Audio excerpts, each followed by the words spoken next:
Mga dasal mula tayo sa ating Ama, salamat sa mga oras na ito. Ikaw ay pinagtipon kami sa bulwag ng ito upang pag-aaral sana mga dito ka sa amin ang Espiritu na yun ang mag-guide sa amin, magturo sa amin sa amin. Ito ay aming hinilin sa pangalan.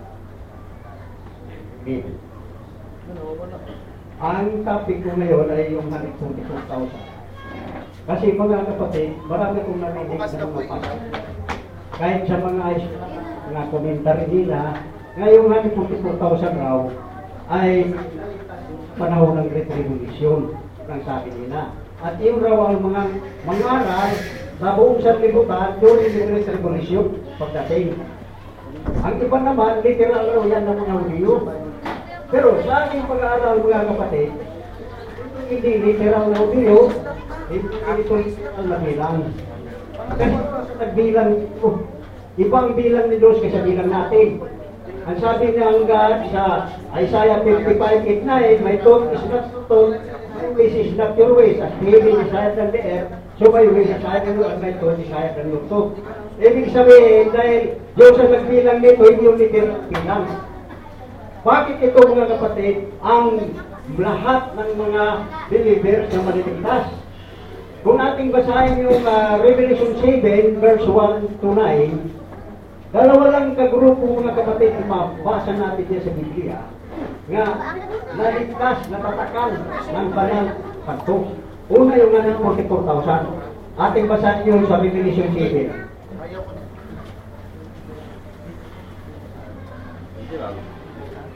Revelation 7.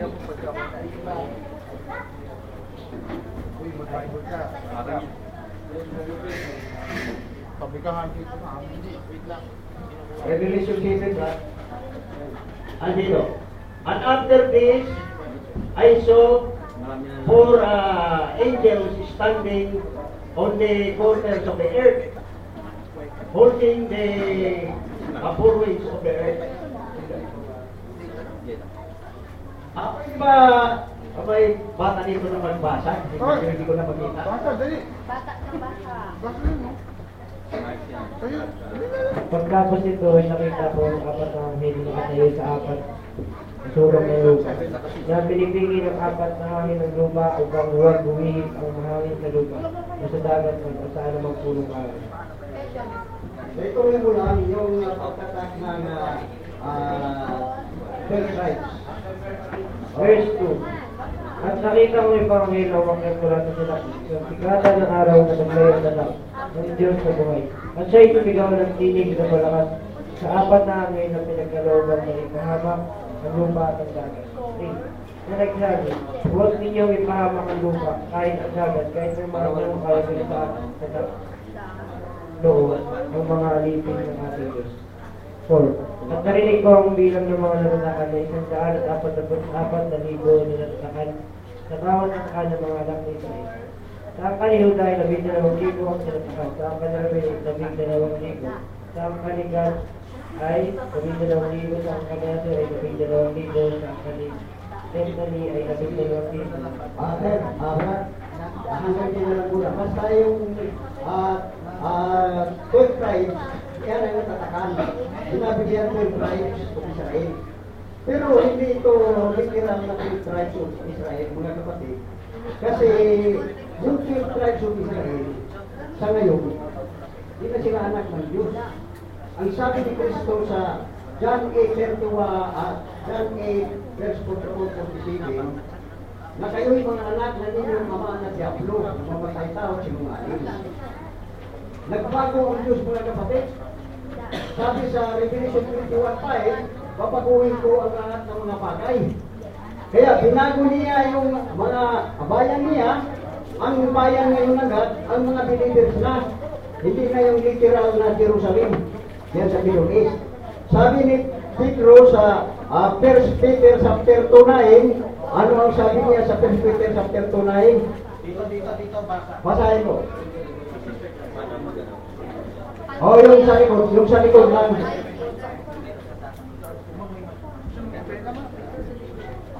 Pakibasa lang, sir. Palakas-lakasan lang. First Peter 2:9. First Peter chapter 2:9.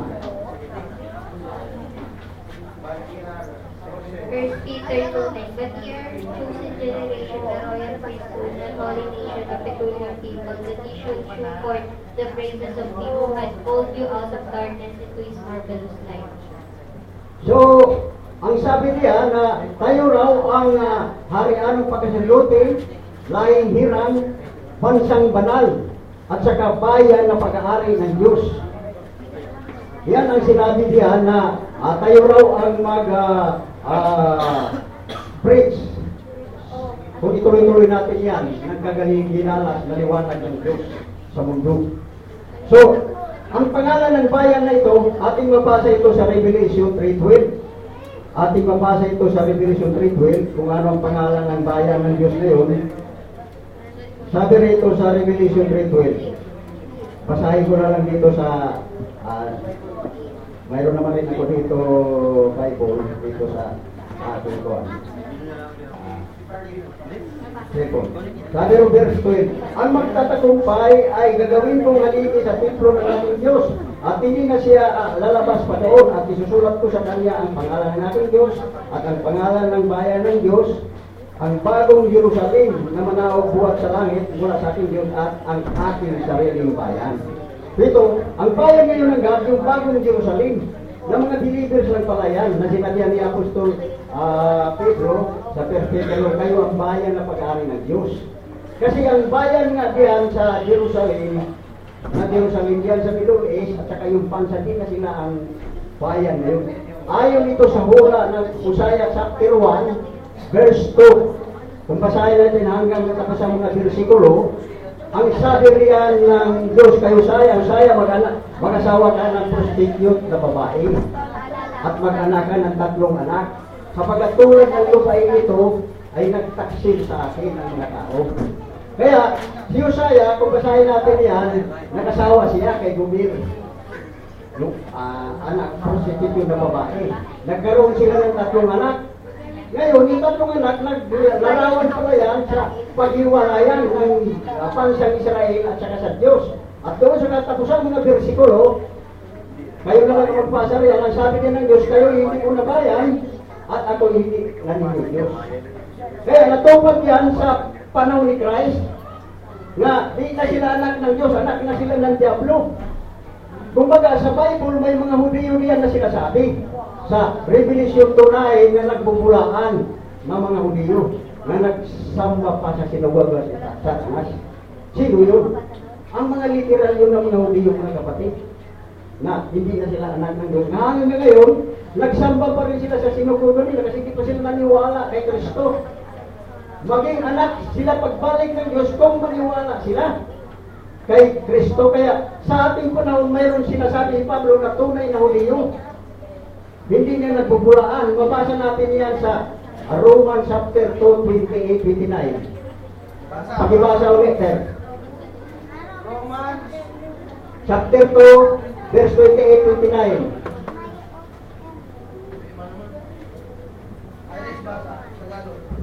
Tagalog. Maganda.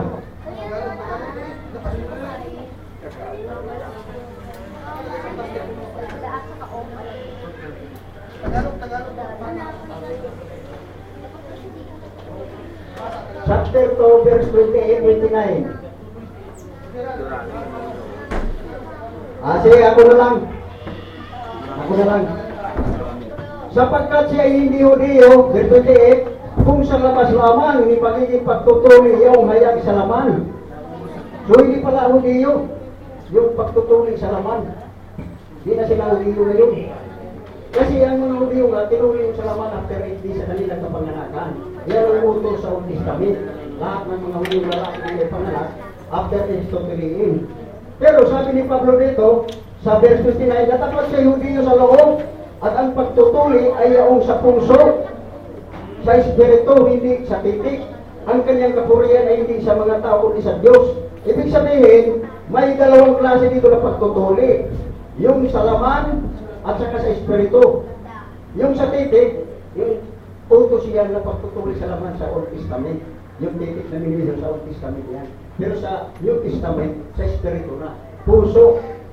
Ibig sabihin mga kapatid, puso ang tuliin kasi paglinis yun. Sa Colossus 2:12, ating basahin yung Colossus 2:12, na si Kristo na ito ang magawa, hindi na kamay na tao. Tulad ng mga uliyo nga, tao lamang na nagtuloy sa kanila. Pero sa ating panahon, si Kristo na ang magawa. Dito sa Colossus, ating basahin yung Colossus 2 verse 8 to 12, saka 13. Pakibasa lang na sir. Basa.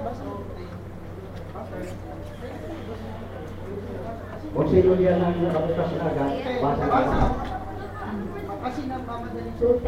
And they are completing him which is the head of the principality and power. 11. In whom also ye are circumcised with a circumcision made without hands, in putting off the body of the things of the flesh by the circumcision of hands. 12. Wherein with him is baptism, wherein also ye are risen with him through the faith of the operation of God, who has raised him from the dead. 13. In you, being dead in your sins and the uncircumcision of your flesh, hath he quickened together with him, having forgiven you all trespasses. Sa Colossus chapter 2 at 12, verse 8 to 13. Opo. Medyo dipindi yan kasi English. Atin na lang basahin sa Tagalog. Sabi rin sa Tagalog, at sa kanya kayo'y napuspos na siyang Pangulo ng lahat na pamunuan at kapangyarihan, na sa kanya ay tinuli rin naman kayo ng pagtutuloy ng gawa ng mga gawain. So hindi pala gawa ng sabay pagtutuloy sa panahon natin ngayon. Sino ang naggawa nito? Sa pagkahubad ng katawang laman, sa pagtutuloy ni Kristo. So si Kristo na pala ang magtuloy sa ating puso. Kasi mga kapatid, ang sabi ni Christ, ang tao ay marumi. Hindi dahil kumakain siya na hindi nagugas ng kamay sa Marcos City, Versicolodi City, ang kapatuloy. Ang tao ay marumi kung anong lumabas sa bibig niya na galing sa kanyang puso. Ibig sabihin, yung mga pagmumura ng tao, pag-alipusta, pagsinungaling, pagnakaw, kung ano-ano ang mga masamang isip niya, pagpatay, pagsampa sa Diyos, yun ang makaparami sa tao. Na si Kristo pala diyan ang maglinis. Kasi yung sinabi dito na pagtutuloy, paglinis ito. Kasi yan rin ang sabi niya sa John 15, verse 3, patuloy na. Nalinis na kayo sa pamagitan ng mga salita ko. So si Kristo ang maglinis. Na yung salita niya, dahil yan ang katotohanan, sundin natin mga kapatid, hindi lang pananampalatayanan. Kasi sabi ni Apostol Pedro sa 1 Peter chapter 1, verse 22, ating basahin yun, to 24, ating basahin. 1 Peter chapter 1, verse 22.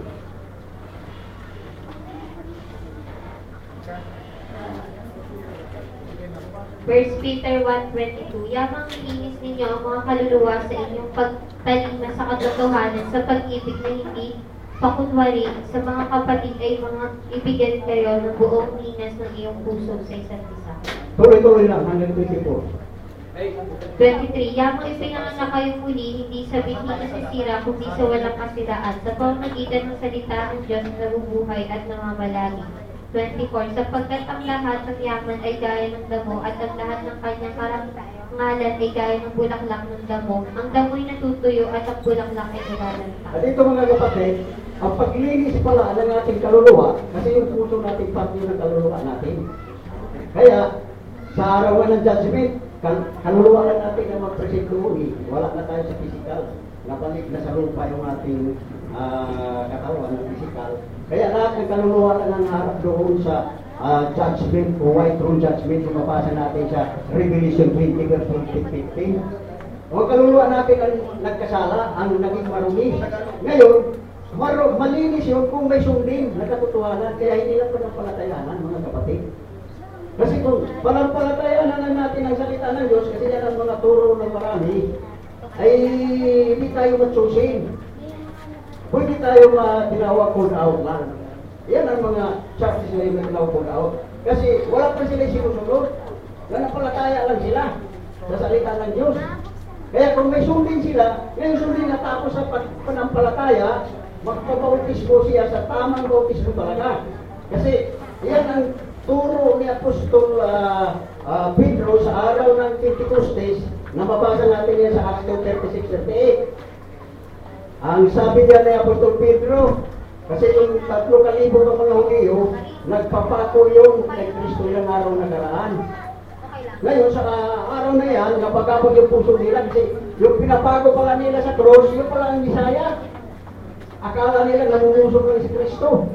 Kaya, nang marinig nila yung unang pagpangaral ng Ebanghelyo kasi dumating na diyan ng Holy Spirit, kaya nagtanong sila, Sir, anong gagawin namin? Yung pinapago pala nila, hindi pala ang Bisaya na matagal na masyado nilang hinintay. Kaya ang sagot ni Pedro, dahil nanampalataya na sila, magsisi kayo at magpapautismo sa pangalan ni Kristo upang patawarin ang inyong kasalanan at matanggapin yung Holy Spirit sapagkat ang pangako ay para sa inyo, para sa inyong mga anak, para sa mga malayo. Ibig sabihin na kasama tayo dito yung turo na yan. Kasi tayo ang magtinawag na malayo.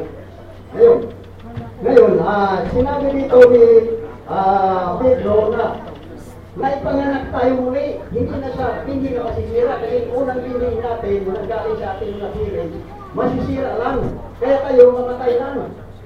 Maswerte na kung makapit tayo ng 8 years o 100. Hindi tayo magkaroon ng eternal life mga kapatid. Kaya kailangan ipanganak tayo muli na hindi ka masisira, na pinigay na salita na ng Diyos, para magkaroon tayo ng eternal life. Doon tayo magkaroon ng eternal life, na sundin niya yan. Kasi kung natin ang panampalatayaan na hindi tayo magkaroon ng eternal life. Sabi doon, kung tuloy-tuloy natin, parang damulang raw ang ating kalagayan kung may panaklaman tayo sa laman at tubo, na mayroon siyang karektan, pero malalanta lang. So, ang tao, pag ipanganak lamang sa laman at tubo, hindi pa siya ipanganak sa second birth, ng salita ng Diyos. Kahit gaano kadami ang achievement niya sa buhay nito, kahit siya ang pinakabayaman, pero wala siya profit. Kung ang kaluluwa niya ay lost, yan ang sabi ni Christ. Now what profit for a man if he shall gain the whole world, but loses his own soul? So ang pinakalaga sa Diyos at kaluluwa natin mga kapatid, na kailangan malinis muna yun bago tayo makaharap sa Diyos. Hindi tayo makapasok doon sa kingdom niya kung ang ating pangalan hindi may sulat sa Book of Life. Yun ang ating mabasa sa Revelation 21, verse 27. Basahin natin. Revelation 21:27. Pakibasa, Ter. Basa.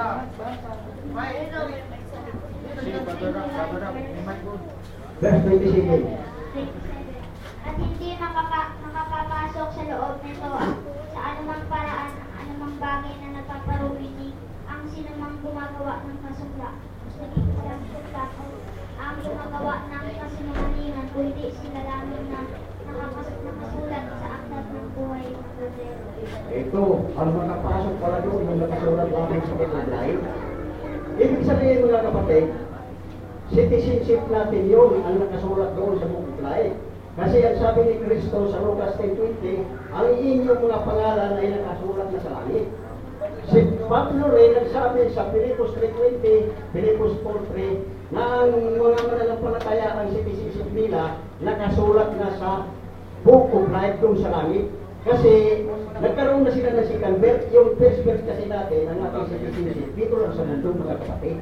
Tulad sa akin, may panganak ako sa aming bayan ng Delcarmen Solidarity, kaya pagpunta ko doon sa munisipyo na doon ang aking pangalan. Kasi dito lang sa mundo yung nakasulat. Temporary lang yan na citizenship. Dito lang sa second birth na eternal citizenship yun. Kaya kailangan tayo magkaroon ng second birth, yung salita ng Diyos ang hindi. Na para tayo may panganak muli, ang sabi ni Pablo sa Galatia 4:26, kung hindi pa natin yan nabasa, basahin natin. Kasi sila pala mga kapatid, si Pablo, may spiritual mother. Kaya yung sinabi sa kanina ni Pastor na family of God in heaven, kumplito yun. May father, may mga anak, may spiritual mother. Ating mabasa yun sa Galatia chapter 4:26. Ito ang sabi sa verse 26.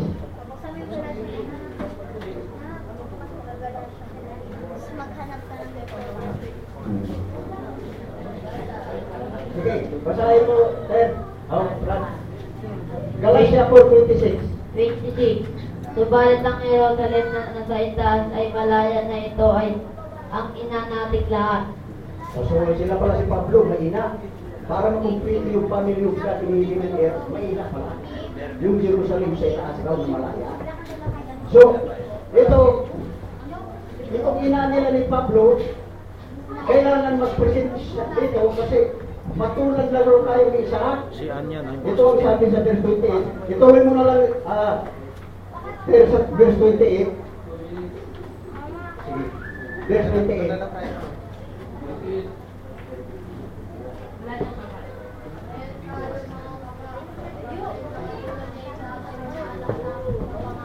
So, sila pala si Pablo, tulad lang ni Isaac, na ipanganak ayon sa pangako. Kasi mayroon silang spiritual mother.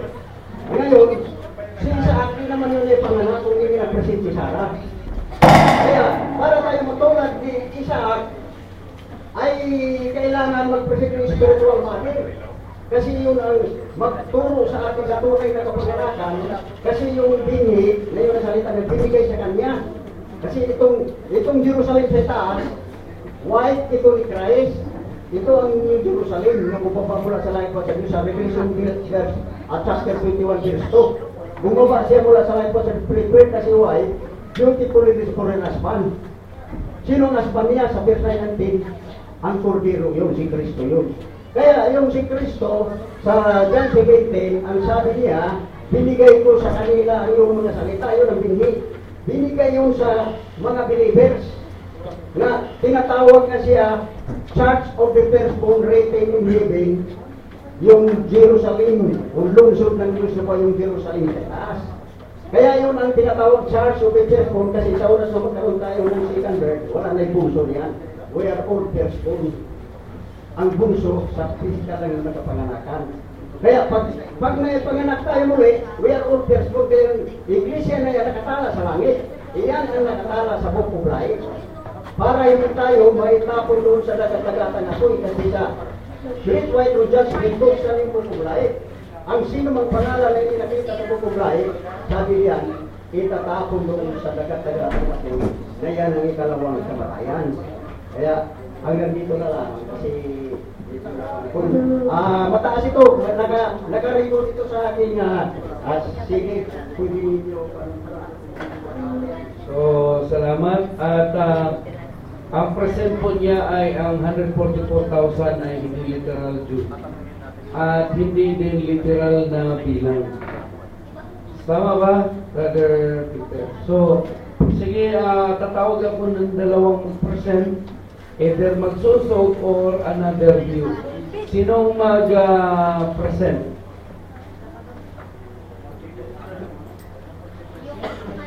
Bukod kay Brother George, meron ba sa young people mag-share ng 144,000? Wala? So, kung wala na, si Brother George na, si Brother Menan, ikaw ba magpe-present? So, uli na lang si Brother, kasi tatlo lang kailangan ko. So, si Brother George, Brother Minan, nauna si Brother George sa'yo eh. So, bigyan ko si Brother Francis. Sige. So, mga young people sana, opposition na. So, please, Eric, use this. Okay, so I request all young people or adopt them to open in Revelation chapter 7. The subject is about 144,000, right? Okay. I'm gonna say this very quick, but I want you to require your adopted child to open the scripture, show it to you. Everyone, even if you decide, ask your child to open to you. So, Brother Patrick, ask Dave or laptop to show it to you. Brother George, look at them. Sister Erica, ask them to show. And Sister Jocelyn, ask Jim to show. Okay, let's open it in Revelation chapter 7. Do you understand parallelism? The church and Israel are parallels.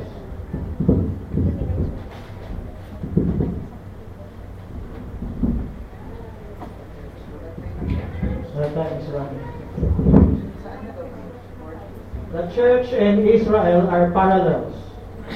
Now, other churches have interpreted most of the tribulation events as taking place in the church ages.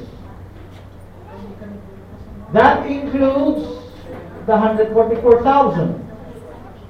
So there are churches today that interpret the 144,000 as part of the church.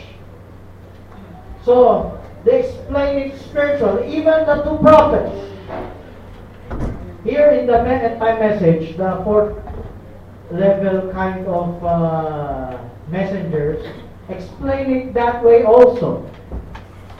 Now, what is the truth of that? Is there a reality to that? If you understand parallelism, there is. But that's half of the truth. You do not lose the literal application of the book of Revelation.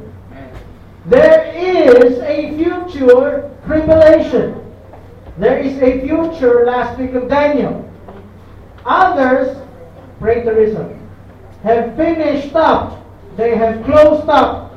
They have considered it concluded that all those things have already taken place.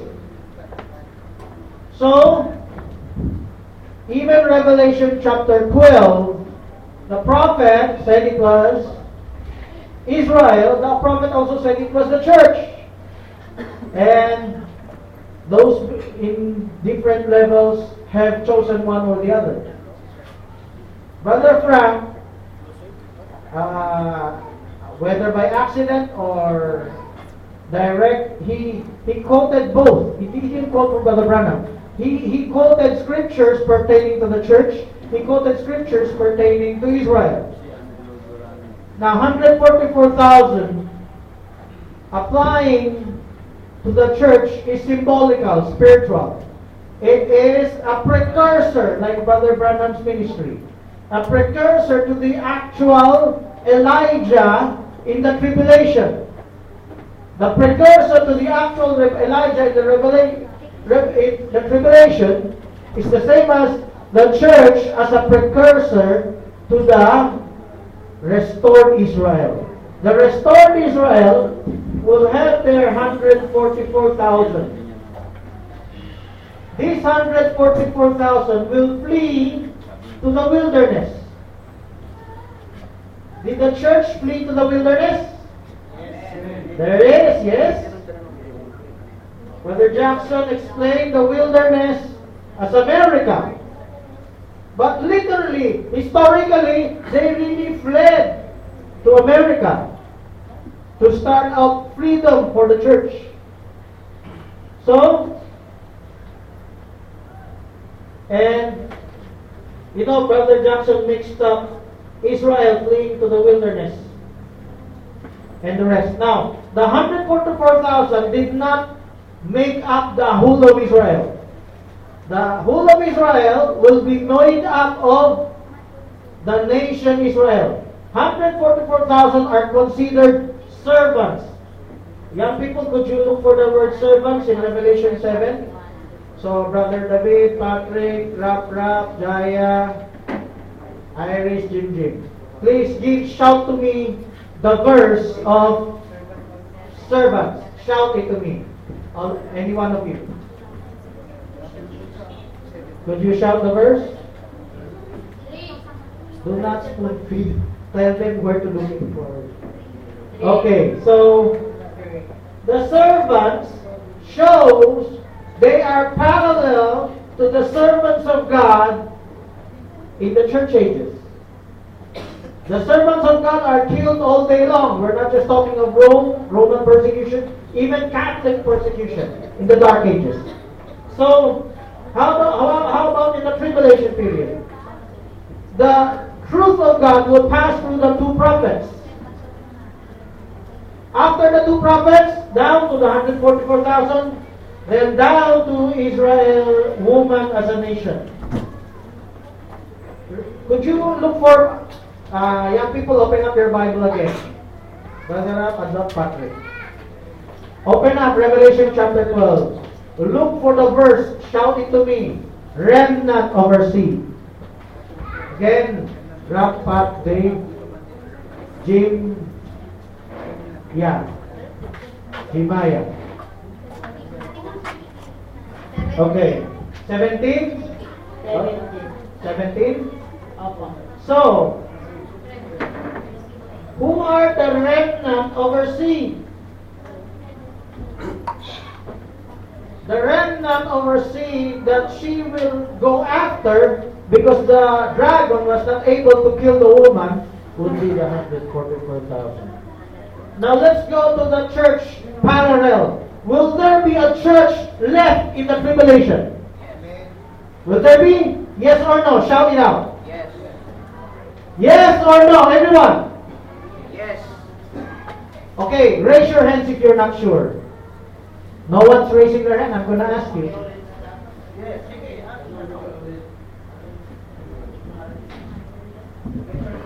Will there be a church left in the tribulation? Those who are yes, raise your hands. Those who are no, raise your hands. Jim did not raise his hands. So, which is your answer? Do you know or not? If you don't know, raise your hands. Raise your hands if you don't know. Why did you raise your hands? So, if there is a church that will be left, the prophet said so. Well, I'm not basing my belief on the prophet, but he gives us an idea. In the tribulation period, there will be a remnant left here on earth. The remnant that will be left here on earth, they are traditionally called, in the message circles, as the foolish virgins. Well, that's the parallel. That's the parallel. That's what Brother Peter I could apply to. Say was talking about that I could apply to. The foolish virgins in our progressive revelation are temporal term. That means to say, those that will be left behind and have maintained their virginity, Daniel chapter 12, they will lose their foolishness. They will become wise. And they will be like the 144,000. How? Because they are sensitive to their message. The message of the two prophets, they are fully aware of that. They know they've been left behind. Maybe some of you are not even eagerly waiting for the rapture. Maybe some of you are still in the wilderness. Your salvation depends on your parents and the workers who would care to have burden on you. But the foolish virgin today, they could lose their virginity. That's why when you go to Matthew chapter 25, it talks of the other virgins. Why would they say other? So not all of them. So those parallel to the 144,000 in the church ages are the fivefold ministry. Those who are parallel to the 144,000 in the tribulation are the foolish virgins. They will be killed as the 144,000 will be killed. Now what is the evidence that they will be killed? Because of testimony. Look for that verse. Please open up, brother. Revelation chapter 12. Look for the verse that they will be killed. All young people, Brother Rob, you lost your children. I forgive Kambal for sleeping. She's their excuse. Brother Jim, Brother Jai, Sister Jai, Sister B. Verse 9? Was it, did you look for it or someone spoon-fed it to you? Okay, please read that verse. Where's your microphone? Brother Rob? Okay. Get your microphone. Get ready. Okay, it's alright. We'll interpret it for the foreigners. Verse 9, what did it say? Just pick a key word. Sister Jai, could you read? I don't have a microphone. Brother Ram, what is the keyword? I don't think it's in verse 9. Verse 11. We're talking of martyrdom.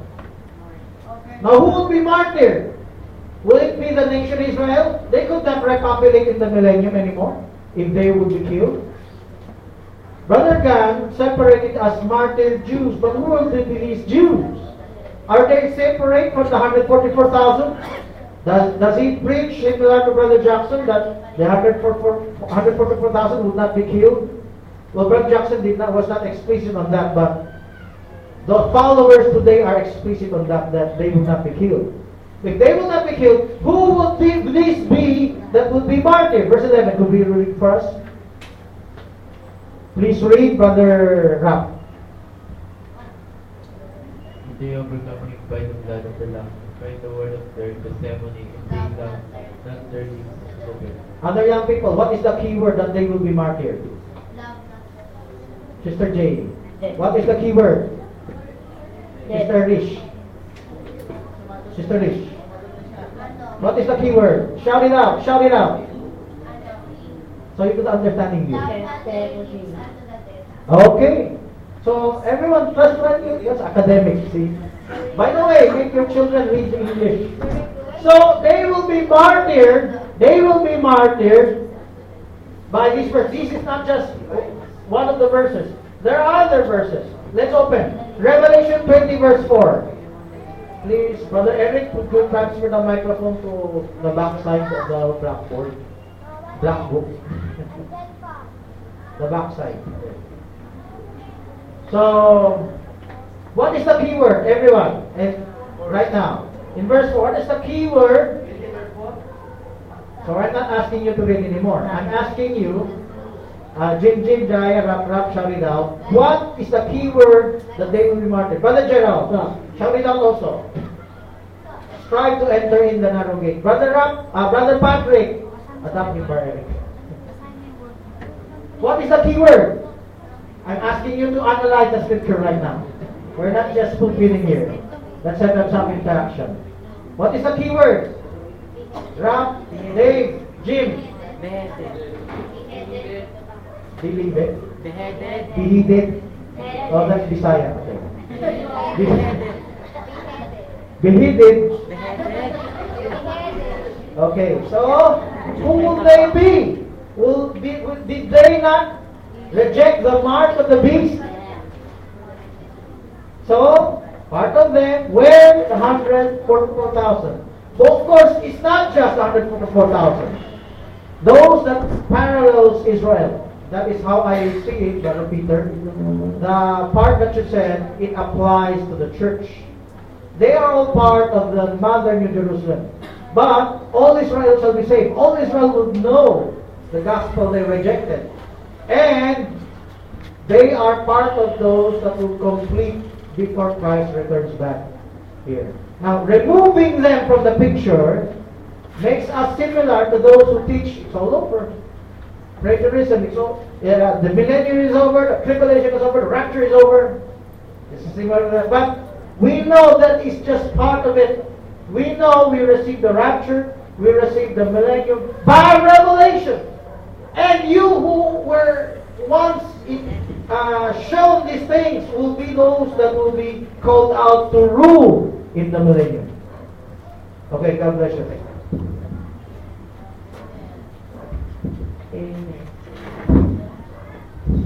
Okay, salamat. So, yung another view is about the church and Israel is applied parallelism. So, Brother Francis, meron talagang literal. So, ang evidence ay merong napugutan, merong tumakas doon sa wilderness. So, that is 144,000. So, lastly, dahil nauna si Brother George kay Brother Menan, so Brother George, another view o suso? So 20 minutes. Okay. Okay, kung 5 minutes, bigyan ko si Brother Mena ng 5 minutes din. 5 minutes? Okay. Salamat, Brother. Ito ay tungkol sa 144,000. Sinabi doon sa chapter 7 ng Revelation, sila ay mga lahi ni Jacob, mga anak. Literal, di ba? Ngayon, paano ba naging spiritual at paano hindi na magiging bahagi ng kaligtasan ng plano ng Diyos ang mga Hudyo? Kasi sinabi, pinaliwanag mo ng Padre Francis yung sa 7 pages kung paano pumasok ang mga hintin. Sa Romans 11:25 o sa chapter 11 na lang, verse 1 pababa, sinabi doon ni Pablo na sabi doon sa 11:1 lang hindi niya ano na lang pero magsimula sa mga bata, buksan niyo yung Romans 11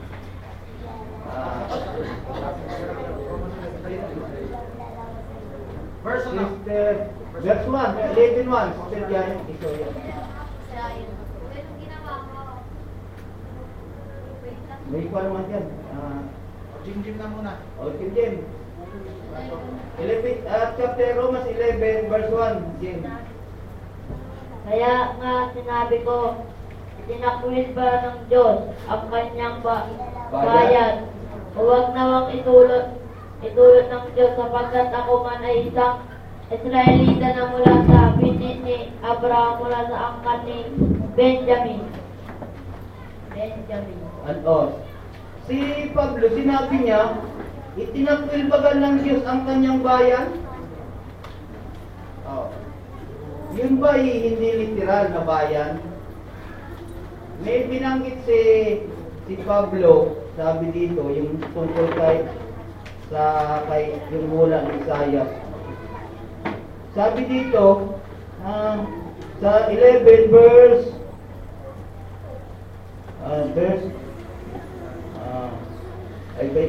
may sinabi doon na ang kanyang bayan ay bibigyan siya ng kukuhang Diyos ng isang bayan na hindi niya bayan para magbigyan niya ng paninipugo ang Israel. Pero saan talaga ang pangako ng Diyos? Unang pangako ng Diyos kay Abraham sa bayan mismo ng Israel. Pwede ba kalimutan ng Diyos yung pangako niya kay Abraham? Okay, ngayon dito. Sabi doon, kung sa Revelation 11, Revelation chapter 7, yun ay literal na Hudyo. Kasi ang pangako ng Diyos kay Abraham para sa Hudyo hindi naman sa Hintil Nung si Jesus pa nangaral sa lupa, nung Law 15 ba yun? 20. Sabi niya, dapat bang ibigay ang pagkain ng anak sa aso? Di ba? Ang turing ni Kristo sa Hintil ay aso. Ngayon, hindi ba? Bakit? Tapos nalibadan Francis yung parallelism Dito naman tayo sa iba. Ngayon, sabi dito, huwag nawang mangyari sapagkat ako man ay Israelita sa binhi ni Abraham, sa angkan ni Benjamin. Ngayon, saan ang galing yung 144,000? Hindi naman pwedeng gawing literal hindi pwedeng gawing spiritual yung 144,000 dahil sinabi nga ni Padre Francis, yun ang mga tinawag ng Diyos sa huli yung servant, yung mga natira yung remnant seed. Remnant sila, pero may pangako sa kanila ang Diyos. Sabi doon, huwag mong pakawalan muna yung 4 na hangin sa lupa hanggang sa matatakan niya matatakan yung 144,000 dahil mula sa 2 prophets, first 3 ni Hab, pangangaralan sila ang magpapangaral sa mga natira. Oh. Ngayon, sa panahon na ito, hindi bang kakalimutan ng Diyos ang kanyang pangako sa kanyang bayan? Hindi niya pwedeng kalimutan. Oh. Dahil yun ang kanyang ipinangako kay Abraham. Kung tayo, paano tayo? Maswerte tayo dahil paano tayo naligtas? Dahil sa biyaya. O, ang biyaya sa mga hintil ay mayroong katapusan. Sa Alo 21:20, Boris of the Gentiles. Pag natapos yun, hindi pa na time of the Gentiles. Okay, may panahon na ibinigay ang Diyos sa mga hintil. Di ba? Kung baga, bibigyan ko kayo ng panahon, tapos ibabalik ko ng biyaya sa Hudyo, kaya Romans 11:25. Sapag, ito, basta. 25. Dito. Sino nakapita na?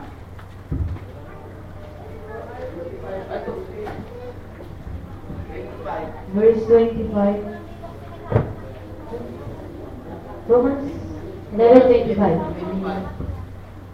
For I would not, brethren, that ye should be ignorant of the mystery, lest ye should be wise in your own conceits, that likeness in part is happened to Israel until the fullness of the Gentiles be come.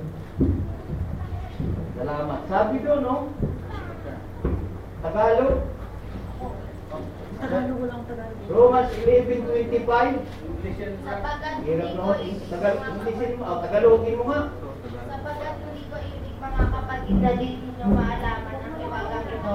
Baka kayo'y mga marunong sa inyong sariling mga haka na ang katigasan ng isang bahagi ay nangyari sa Israel hanggang sa pumasok ang kapunuan ng mga hindi.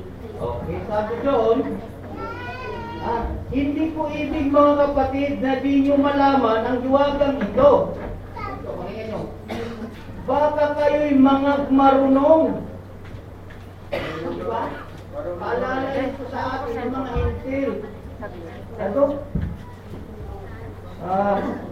Baka kayo'y mga marunong sa inyong sariling haka. Ito para tayo, mamarunong dito.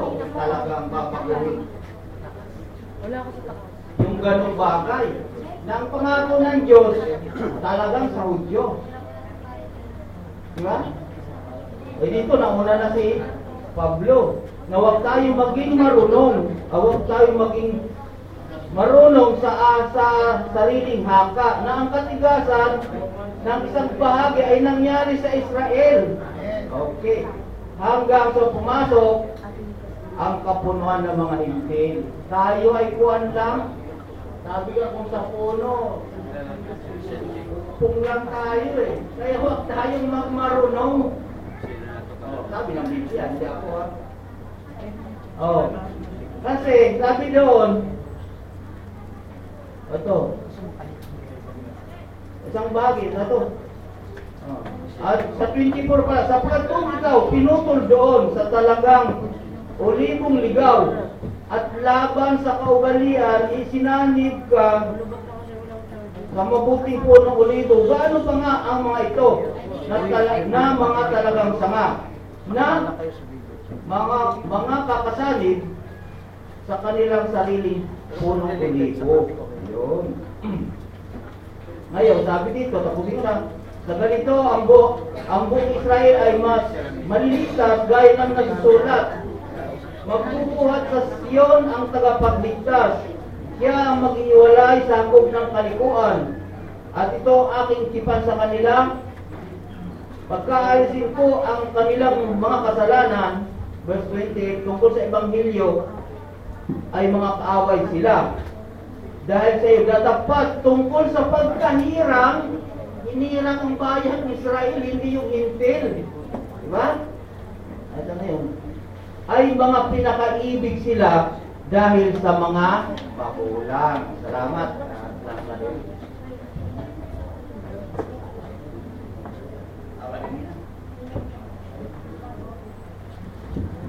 So, kasi meron tayong so pwede mamaya, ang technique mamaya, pag question and answer, doon ka nababawi.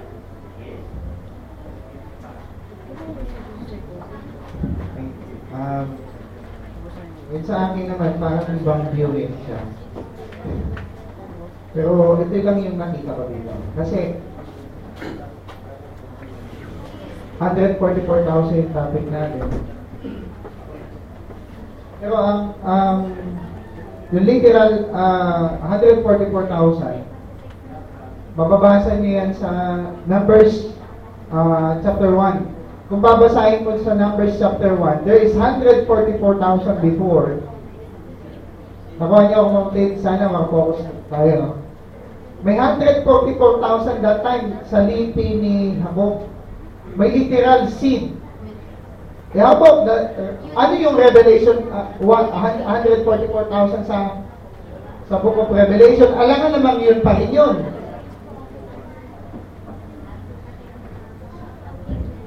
May 144,000 Jew na lipi ni Israel. Tinawag silang Jew. May ano pa yan, ano? Kung mababasa mo yung unang ano niyan sa Numbers 1, basahin ko ninyo doon, no? Nandun yung 12,000 kay ganito, sa lahi ganito, 12,000. Ngayon, punta ko dun sa Revelations. Revelation chapter 7 verse 4, binanggit ang 144,000. So we're talking to literal or ito ba spiritual literal. Meron siyang covenant. Ito yung gusto kong i-share. Maglalagay ang timeline dito. Ilagay ko dito si Jesus Christ. Ilagay ko dito si Abraham. Si Abraham, tinawag siya, nagkaanak siya kay Isaac. Then lumabas si Jacob. Then lumabas yung 144,000. Tama? Nasusundan niyo ako mga kapatid? Lumabas yung 144,000. And yet, ito yung nangyari. Then after that, of course, they will die. Agree kayo, makamatay 144,000 dyan? Makamatay yun. May first fruit dito. The first phase of resurrection. First resurrection. Okay. Ito na. Ito yung pagputol ng watch clock of God. Bakit may Revelation, mayroong 144,000 ulit dito?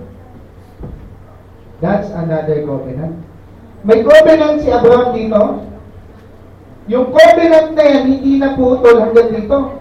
Nakat po yun mga kapatid. Eh ngayon, namatay sila. Nasaan ang salvation ng 144,000? Na literal seed. How about this? Literal seed? Yes, pero hindi na ito yung nandito sa Numbers. Ang sabi sa Bible ng basahin natin to. 1 Chronicles 17 verse 11. Pakibasa nga. Balerap, paborito ko sila bro. Revelation 1 Chronicles 17:11. 11. Ano sabi?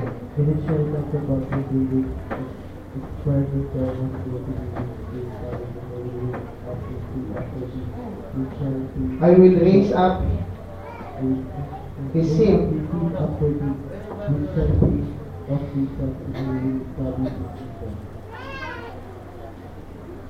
17:11. Pakibasa mo yung 17:24. Dito, I will raise up his seed. Ang tinutukoy dyan, hindi yung seed ni David. May tinutukoy dyan na seed na yung mag-establish ng kingdom forever and ever. Nakalagay dyan. Sige, tuloy mo. Verse 21.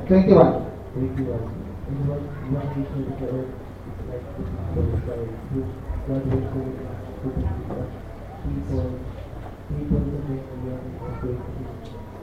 The able to exploit life of the people to do so possibly out of the Okay na yan. Kasi konti lang naman eh. Ngayon, mapapansin natin, ito yung Romans 11:25. Nawala na yung 144,000 na binanggit dun sa Numbers chapter 1. Saan sila napunta? Of course, they're in the first phase of first resurrection. Ligtas sila. Ngayon, ano itong mga nabasa natin kanina? Revelation 7 verse 14. Kung makikita nyo doon, nahahalo sila. They are, sabi doon, wala bang 21 plus nito? 7:14, Sister Gaya. Revelation 7:14. Binanggit na ni Brother Francis yung parallelism. Doon sa loob nung talata na yan, nandun ang 144,000. Nasa loob niya. And we categorize them as foolish virgin na magiging wise virgin soon to be. Revelation 7:14. 7. 7:14. Okay, sabi niya dyan, kung mababasa niyo yung unang talata dyan, sinelyuhan yung 144,000. And of course, hindi yan iba doon sa context. Yung context yan, ang pinag-uusapan din dyan, yung nasa taas. Nasaan yung taas? Verse 4. Dahil pakibasa ulit.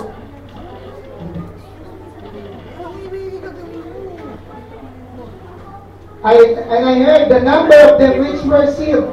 Sino naman to? Ito yung erase ulit. Yung seed. Yung seed ni Abraham. Not the seed of Abraham. The 144,000. Okay, of course, nagpatuloy ang lahi ng Hudyo dyan. Eh, paano yan? Nasaan yung 10 tribes? Eh, 2 tribes lang yung nakabalik sa Jerusalem. Bumalik, alam niyo po, according to the history, the 10 northern tribes, bumalik sila. And they will go back to their land again. Kailan yan? Basahin niyo Ezekiel chapter 38-39. They will gather together again. They become annual villages. Then, yun yung preparation para dito. Pagtingnan nyo ha, tribes of Israel. Tandaan natin, may covenant sa Gentiles, ibang covenant ng Diyos sa Gentiles. May sinabi ang propeta dyan eh. Ibang ang covenant ng Diyos sa Jew. Paano siya mag-covenant? Mayroong everlasting gospel na tatanggapin. The gospel of the Jew, 144,000, hindi yan end-time message na mensahe natin, dala-dala. Kasi, alam niyo kung mga kapatid, basahin niyo po ang Revelation chapter 14, the 3 angels na binigay yung mensahe. May message ang 144,000, hindi end-time message.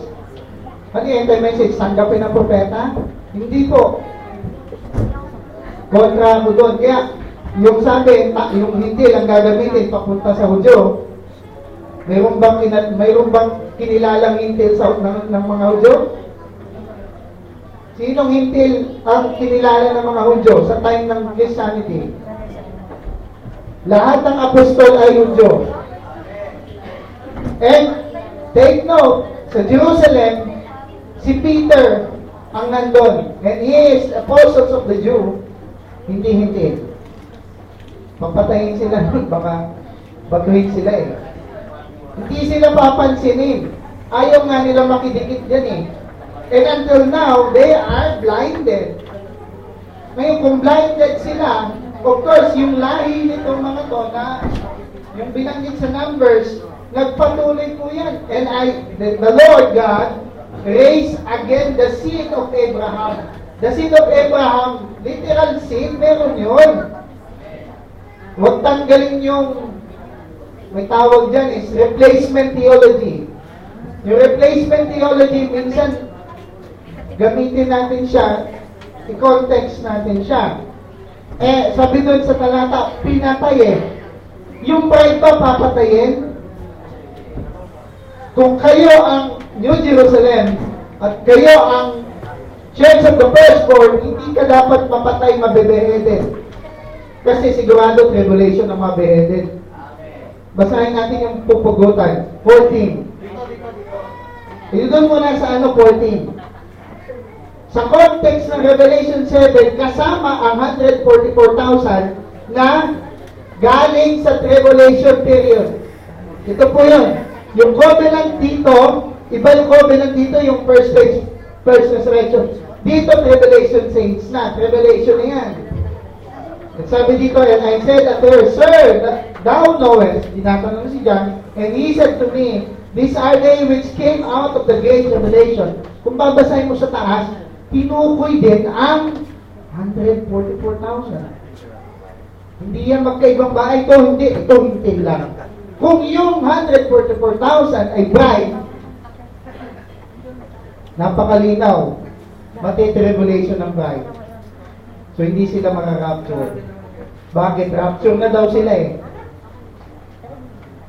Hindi sila makaka-rapture kasi rapture na. So, kailangan danasin yung tribulation period. Eh, kung gusto nyo maranasan yun, mag-iwan kayo. So, ngayon sa akin, sana makita natin, yung 144,000 doon sa numbers, iba po yan dito. So, yan yung seed na i-erase again. Then I will establish my covenant again kay Abraham. Yes, parang 2 set po yan. Hindi po yan nag-stay hanggang dulo. Then, namatay sila, na-resurrect. Umakyat na sa langit yung pure noon sa lahi ng 12 tribes of Israel.